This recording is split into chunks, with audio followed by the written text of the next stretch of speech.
Hello and welcome to Women in Retail Talks, the podcast where C-suite executive women in the retail space share their stories of professional growth, leadership development, personal journeys, and more. I'm Melissa Campanelli, co-founder of the Women in Retail Leadership Circle, which is a membership-based community of senior-level women in retail. And today we're live from Shop Talk Spring 2026 with Jenica Myszkowski, the CEO of Camp. Hi, thank you. For those of you who don't know what Camp is, it's a company dedicated to creating immersive, innovative family experiences that blend retail, entertainment, and brand engagement. That was good. Thank you. So before we get started, like we'd like to do at Women in Retail, tell us a little bit about your career and kind of what drew you to Camp, such a unique company. Sure. So, I set out very early with a clear vision of wanting to work in fashion. And I grew up in the Metro Detroit area. And the closest thing you could get to fashion in Detroit was to work at the mall. So I got a job when I was 15 at the mall and actually ended up staying with that company for 15 years. So I like to say I'm like a born and bred retailer. I'm a stores gal. I've done every job in the field environment. And that has led me to lead a kind of series of amazing brands. But I understand the hard work that the field teams do every single day and engaging with the consumer, which I think serves as kind of a secret weapon.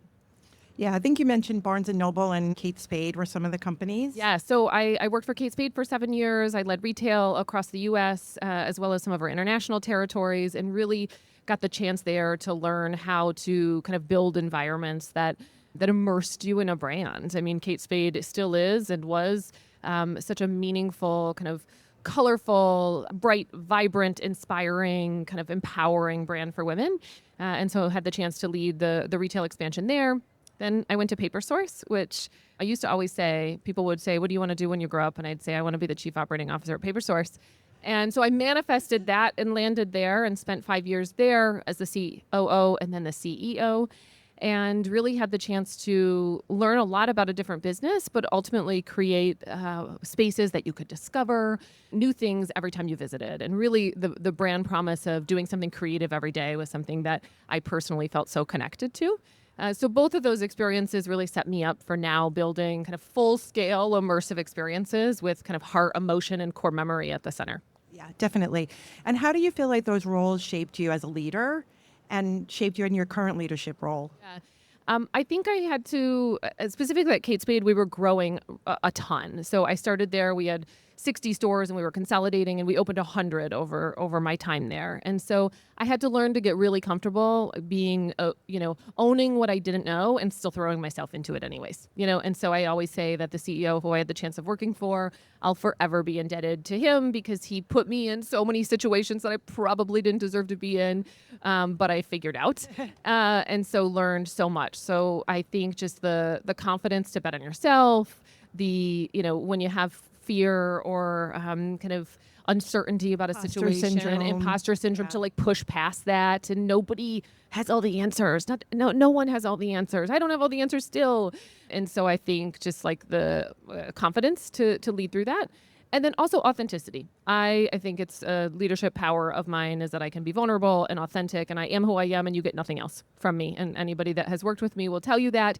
Sometimes that works well, sometimes it doesn't, but I can't be anybody different than Jenica. And I think just like owning that and figuring out how to harness that and have that fit with and figure out cultures that I could do that within really successfully. And so match my authenticity and my skill set and who I am as a leader to how the culture worked has been a superpower. Yeah, that's super inspiring that you're able to do that. So I'm going to jump ahead a little bit to some discussion around your business itself. Yeah. We have to ask the AI question because we are at a trade show. So how are you leveraging AI and data right now to enhance the family experience at Camp that I mentioned earlier? I would say that it synthesizes a ton for us. We have sold 500,000 tickets to our experiences last year. So for a small kind of startup company with 11 locations, we're selling almost as much as kind of the best NBA teams as a comparison. We'll sell almost 1 million tickets this year. And everybody that buys a ticket to our experience, we survey when they leave and say, what did you think? What did you love? What didn't you love? How do we, what will bring you back into the ecosystem? And so often sorting through that kind of data is clunky and hard, especially when you're a nascent company that doesn't have a ton of systems in place. And so we use AI a lot to synthesize. What does a consumer think? How are they behaving? And then how do we use that to catapult our experiences moving forward? Yeah. That sounds like a good use of it. And what about challenges? I know camp is going through a lot of transformation. We talked about some of the new areas that you're going into, your offerings. How do you overcome those challenges in scaling in particular? Yeah, I mean, the beauty and maybe the curse a little bit of the business is that, we're trying to scale magic, which like the product is the way the kids feel, not something you can buy on the shelves and something that you can order and teach people in a really simple way how to sell. And so, it's about the feeling. And so that's hard. We built 5 stores in the last 14 months. So you're onboarding new teams and teaching them how to facilitate that magic. So it's really hands-on.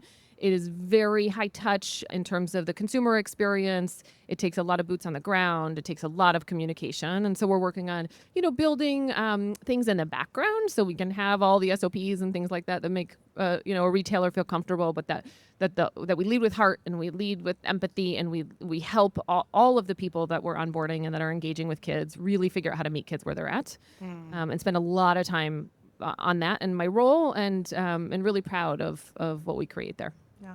How many stores do you have? We have 11. Okay. Coast to coast. New York City was our original store in 2018 on Fifth Avenue. And then on the West Coast, we have LA and kind of everything in between. Yeah. There's such fun stores. I don't know if anyone's been to one, but they're so fun. I wish my kids were younger. Thank you. So what is next for Camp? I mean, where do you see the company in the next 3 to 5 years? Well, we'll grow more in the U.S. The model for anybody that doesn't know it is that there's kind of an always-on kids wonderland at the front of the store where you can engage in kind of lighter activities that don't require you to book ahead and you can buy merchandise. But then the back of the store is a touring, rotating kind of fabricated and developed and design experience. So we talk about that part like a theme park on your corner. And so we work across the Hollywood studio landscape to bring those immersive worlds to life. So we have a lot of new partners in the pipeline. So that's kind of first up over the course of 2026 and 2027. We'll open a few new locations and we're in talks to bring the brand international. Oh, that's exciting.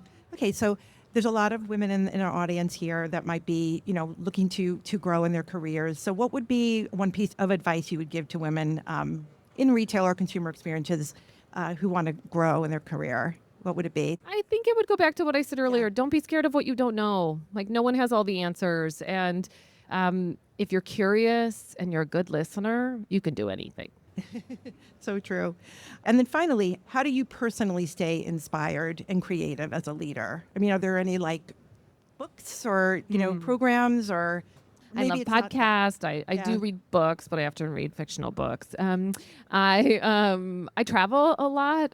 And spending time disconnecting. I think when you're working in retail and there's always something going on, stores and e-commerce are open, every minute of the day. There's always something can always go wrong, right? So you're kind of overstimulated at all times is what I have found. Yeah. Especially when you're leading people. And so I've really learned the art of taking a step back and creating space for myself to think and digest and knowing that actually makes me more powerful when I do that, which seems like an easy lesson to learn, but I do unplug sometimes. So that's really beneficial as well. And then talking to people in the space. I mean, I love coming to events like this and hearing other people's stories and picking up sound bites that I can incorporate into the way that I work. Yeah. So we're going to have some quick, fun, rapid style questions now. So I know you have kids, and this is a family company. Yeah. Camp.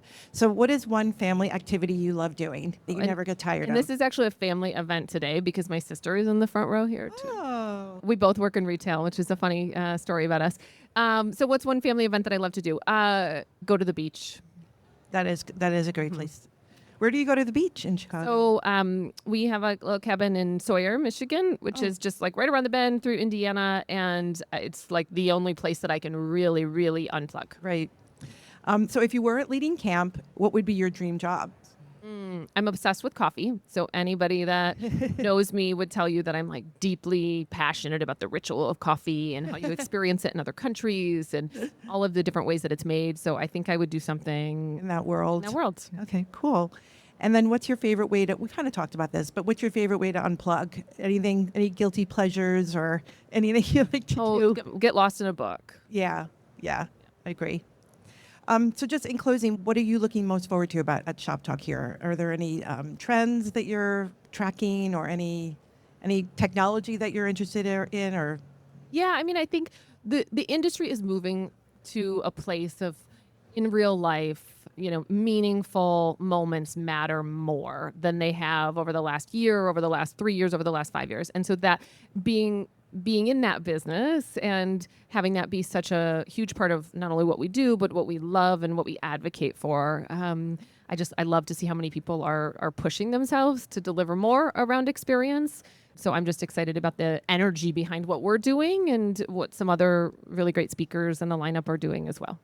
Great. Well, thank you so much, Thanks, Jenica. Melissa. It was great chatting with you. Thanks, everybody, for listening.